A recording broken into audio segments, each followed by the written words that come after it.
Pernah gak sih lo ngerasa baru bangun tidur, tapi rasanya udah capek banget, badan pegel-pegel, leher juga kaku, dan kepala jadi sakit banget gitu, bahkan pusing. Ini sebenarnya gejala yang bisa lo alamin ketika lo kurang tidur. Karena faktanya, manusia modern di Indonesia saat ini, mayoritasnya ya, tidur kurang dari 7 jam per hari. Bahkan ada sumber juga ya yang bilang kalau darurat tidur di Indonesia itu udah cukup parah, karena Indonesia menduduki peringkat ke-7 sebagai negara paling kurang tidur di dunia. Dan sebenarnya kalau kita lihat data secara global ya, memang ada penurunan durasi tidur yang dialami masyarakat dunia, termasuk Indonesia. Yang jadi pertanyaannya adalah, kenapa sih ini bisa terjadi? Padahal kan orang zaman dulu bisa aja ya tidur lebih cepat dan lebih pulas dibanding kita sekarang. So, welcome to Kelas Kehidupan by 1%. Hari ini kita bakal bahas tentang tidur. Enjoy!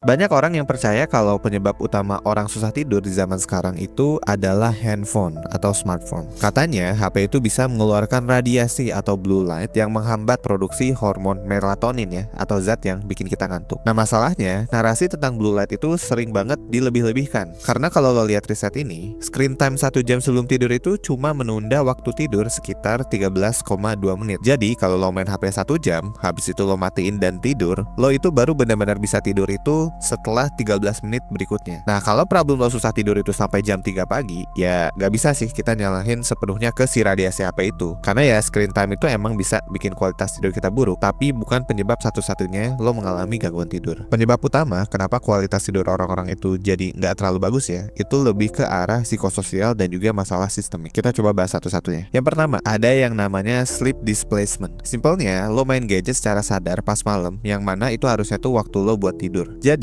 masalahnya itu bukan soal radiasi, tapi ya kita secara sadar memutuskan buat terus nonton drakor satu episode lagi, atau ya nge-scroll FYP TikTok kita sampai nggak ada habisnya di jam 1 pagi. HP lo bukan bikin lo nggak bisa tidur ya, tapi ya lo yang sengaja menunda tidur demi aktivitas di layar itu. Masalah kedua, yaitu adalah content engagement. Ada satu penelitian ya yang menyebutkan kalau konten media yang kita konsumsi sebelum tidur itu bisa bikin stimulasi ke tubuh, kayak peningkatan detak jantung dan juga kewaspadaan otak. Jadi, misalnya lo baca berita politik atau kasus pelecehan seksual yang bikin emosi, otak lo itu bakal masuk ke mode waspada. Dan respon emosional ini tuh bikin otak kita susah banget buat masuk ke fase slow down atau relax ya buat tidur. Dan yang ketiga, masalah yang terakhir adalah revenge bedtime procrastination. Lo ngerasa gak sih kalau di siang hari itu tuh rasanya bukan milik kita sendiri gitu. Dari jam 8 pagi sampai jam 6 sore, terutama buat lo yang udah kerja ya, lo disuruh-suruh atasan, ngadepin klien yang minta revisi, belum lagi pulangnya lo harus macet-macetan ya di jalan. Akhirnya pas di malam hari, lo itu seakan-akan melakukan balas dendam. Lo menunda tidur karena itu adalah satu-satunya waktu di mana lo ngerasa punya kedaulatan penuh atas waktu lo. Ini tuh menyenangkan ya, tapi sekaligus miris. Karena begadang sambil scrolling FYP itu tuh jadi bentuk perlawanan psikologis yang tragis. Lo ngerasa bebas, padahal sebenarnya yang lo lakuin itu adalah merusak kesehatan dan merusak stamina lo buat di esok hari. Seperti yang kita tahu ya, punya kualitas dan waktu tidur yang buruk itu efek ekstrimnya bisa sampai ke meningkatkan resiko kematian dini. Dan ini bukan bullshit ya, karena di Indonesia juga udah ada ya beberapa kasus orang yang meninggal dadakan gara-gara kebiasaan begadang yang diduga dipelihara terus-menerus. Meskipun bukan jadi satu-satunya penyebab, tapi disebutkan begadang diduga tetap berkontribusi untuk resiko kematian dini. Kondisi ini sebenarnya juga makin diperburuk dengan platform digital yang didesain bukan untuk mempermudah hidup, tapi untuk mengeksploitasi sistem emosional otak kita untuk keuntungan mereka. Ada juga satu artikel yang bilang ya kalau algoritma itu emang direkayasa buat bikin kita kecanduan. Platform itu terus kumpulin data perilaku kita ya, kayak seberapa lama lo lihat satu postingan, apa yang lo klik, sampai ke seberapa cepat lo nge-scroll. Dan dari data ini, mereka pakai semacam A/B testing lagi ya, buat mastiin lo beneran terjebak secara emosional. Selain itu, mereka juga manfaatin negativity bias kita. Simpelnya, mereka itu ngasih konten negatif atau yang memicu kemarahan, karena itu lebih efektif ya buat nyerap perhatian manusia. Jadi ya, semakin emosional dan reaktif kontennya, maka ya semakin untung juga si algoritma dari platformnya itu sendiri.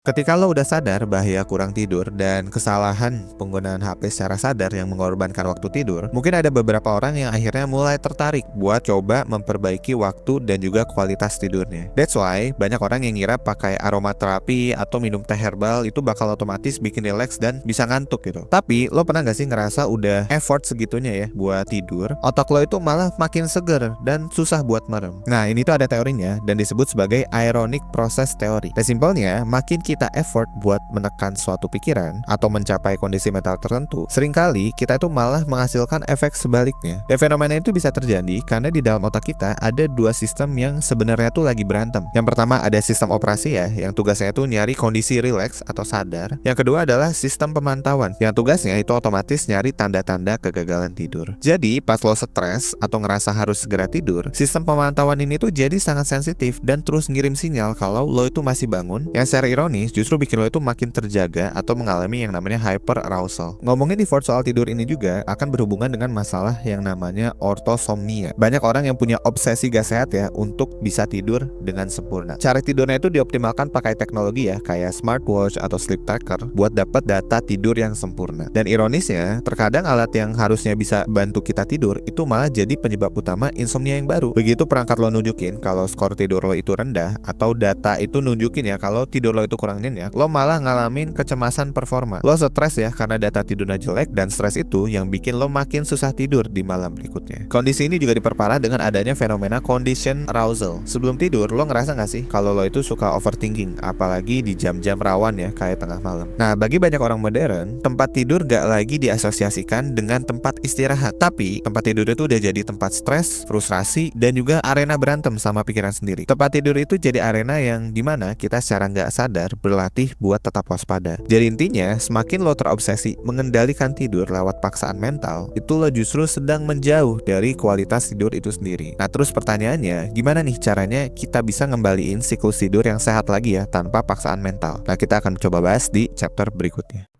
Oke guys, sebelum lanjut gue mau ngasih tahu info buat lo yang lagi ngerasa bingung, ngerasa stuck sama hidup akhir-akhir ini. Entah itu soal karir, pendidikan, hubungan, keluarga, pernikahan, atau hal-hal personal lainnya. Sekarang 1% tuh nyediain psikotes premium. Di dalam psikotes premium ada berbagai pilihan tes yang dirancang buat ngebantu lo lebih paham siapa sih diri lo sebenarnya, supaya lo bisa ngambil keputusan hidup lo dengan lebih baik. Psikotes ini tuh ngegabungin berbagai jenis tes psikologi profesional. Jadi setiap lo beli, lo bakal dapet beberapa psikotes, disatuin reportnya jadi puluhan halaman untuk hasil yang akurat dan personal. Lo bisa baca puluhan halaman ini, dan yang paling keren, kalau lo nggak ngerti atau lo ada pertanyaan, lo bisa dapet insight lanjutan lewat konsultasi bareng expert dari 1%, langsung berdasarkan hasil tes lo. Langsung aja kunjungi 1.bio/psikotespremium buat info lebih lanjut.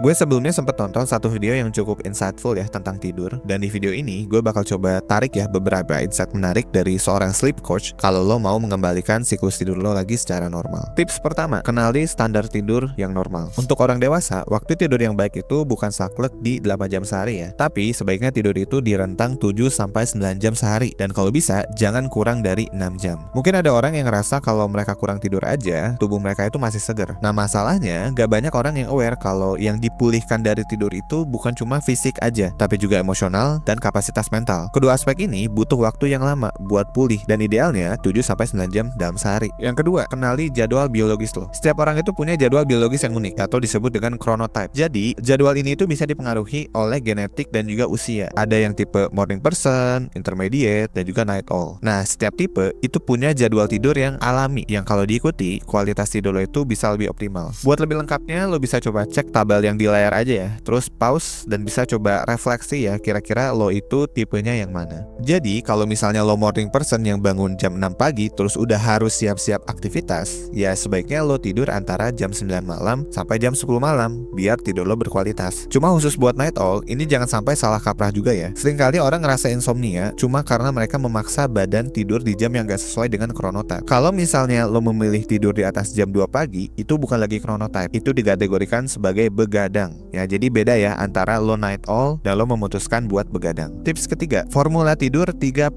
Biar tidur bisa datang dengan sendirinya tanpa paksa, setidaknya lo harus coba penuhi 3+1 syarat ini terlebih dahulu ya. Pertama, sudah waktunya tidur. Jadi lo harus aware ya sama chronotype tadi. Pastiin lo tidur itu sesuai dengan jadwal lo. Kapan waktunya lo memang harus menghentikan aktivitas dan langsung tidur. Yang kedua, sudah cukup lelah. Baterai tubuh lo itu beneran kepake seharian ya. Jadi kalau lo gak ada aktivitas harian, itu justru bikin kualitas tidur lo itu jadi gak bagus juga. Yang ketiga, sudah relax. Dan ini yang paling penting ya. Ketika sudah masuk jam tidur, usahakan pikiran lo itu udah tenang dan gak dalam mode siaga atau mode stres. Yang keempat adalah kondisi lingkungan. Tapi ini lebih ke alternatif atau tambahan aja ya. Misalnya kayak kamar yang bersih dan nyaman, suhu yang sejuk, atau bantal yang pas. Kenapa sih suhu ini tuh jadi satu faktor yang penting? Karena peningkatan suhu di malam hari itu ternyata berhubungan juga dengan kualitas tidur. Ada satu penelitian yang mencatat ya kalau pemanasan suhu di bumi bikin manusia kehilangan waktu tidur hingga 44 jam per tahun. Diprediksi angka ini yang juga akan terus meningkat ya, yang mana di 2099 manusia modern bisa kehilangan waktu tidur 50-58 jam setiap tahun. Ini memang bukan sesuatu yang bisa lo kendalikan secara global ya, tapi lo punya kendali penuh buat nyiptain ruang perlindungan yang nyaman dan tenang supaya kasur lo itu nggak berubah ya jadi arena tempur pas lo lagi nyoba buat istirahat. Nah, kalau lo udah mengalami insomnia yang kronis ya, emang susah banget nih lo buat tidur, lo bisa coba pendekatan klinis yang namanya itu sleep restriction therapy. Dan ini pun juga lo harus konsultasi ke ahli ya. Pada dasarnya, penderita insomnia itu bakal nyoba buat balas dendam dengan menghabiskan lebih banyak waktu di tempat tidur. Mereka tuh berharap ya bisa merem lebih lama. Tapi perilaku ini tuh justru bikin tidur lo itu makin gak berkualitas. Nah, SRT mengajarkan kalau lo susah tidur, lo harus tidur lebih sedikit untuk sementara waktu. Jadi, terapis itu bakal membatasi waktu tidur lo di tempat tidur biar sesuai dengan waktu tidur aktual lo. Misalnya nih, lo cuma bisa tidur 5 jam meskipun di kasur selama 8 jam. Maka lo cuma dibolehin di kasur itu selama 5 jam aja. Ini tujuannya biar tidur lo itu jadi lebih efisien. Meskipun minggu-minggu awal bikin lo ngantuk banget ya di siang hari, mekanisme ini tuh sangat efektif buat mengatur ulang jam tidur biologis lo. At the end of the day, krisis tidur yang kita alami sekarang bukan sekedar masalah biologis atau gangguan teknis mata ya. Dan ini tuh banyak banget faktornya. Mulai dari kita yang secara sadar ya suka ngorbanin waktu tidur, platform digital juga yang sering memanfaatkan celah emosional kita ya, hingga gimana ironisnya otak kita itu malah makin melek pas kita maksa buat tidur. Semua hal ini tuh nunjukin kalau kesulitan tidur itu berakar dari ketidakmampuan kita buat melepaskan beban pikiran dan keinginan kita buat selalu punya kendali penuh lewat teknologi. Kita sering lupa ya kalau tidur itu proses alami yang bakal datang sendiri kalau tubuh kita itu dipersiapkan dengan benar, bukan sesuatu yang harus dikejar pakai paksaan. Mengklaim kembali kemampuan untuk tidur secara berkualitas adalah langkah pertama buat lo untuk menjadi manusia yang utuh kembali. Tapi kalau memang lo nggak bisa mengatasi masalah tidur ini sendirian ya, dan udah sampai mengganggu aktivitas sehari-hari, ada baiknya memang lo coba cari bantuan profesional. Kalau lo suka video-video kayak gini, kita juga pernah bikin video yang serupa ya. Lo bisa cek aja rekomendasi kita di sebelah kiri atau sebelah kanan. Silakan lo pilih sesuai dengan lo suka yang mana. That's all for today. Gue Danang dari 1%. Jangan lupa bahagia dan jangan lupa hidup seutuhnya. Thanks.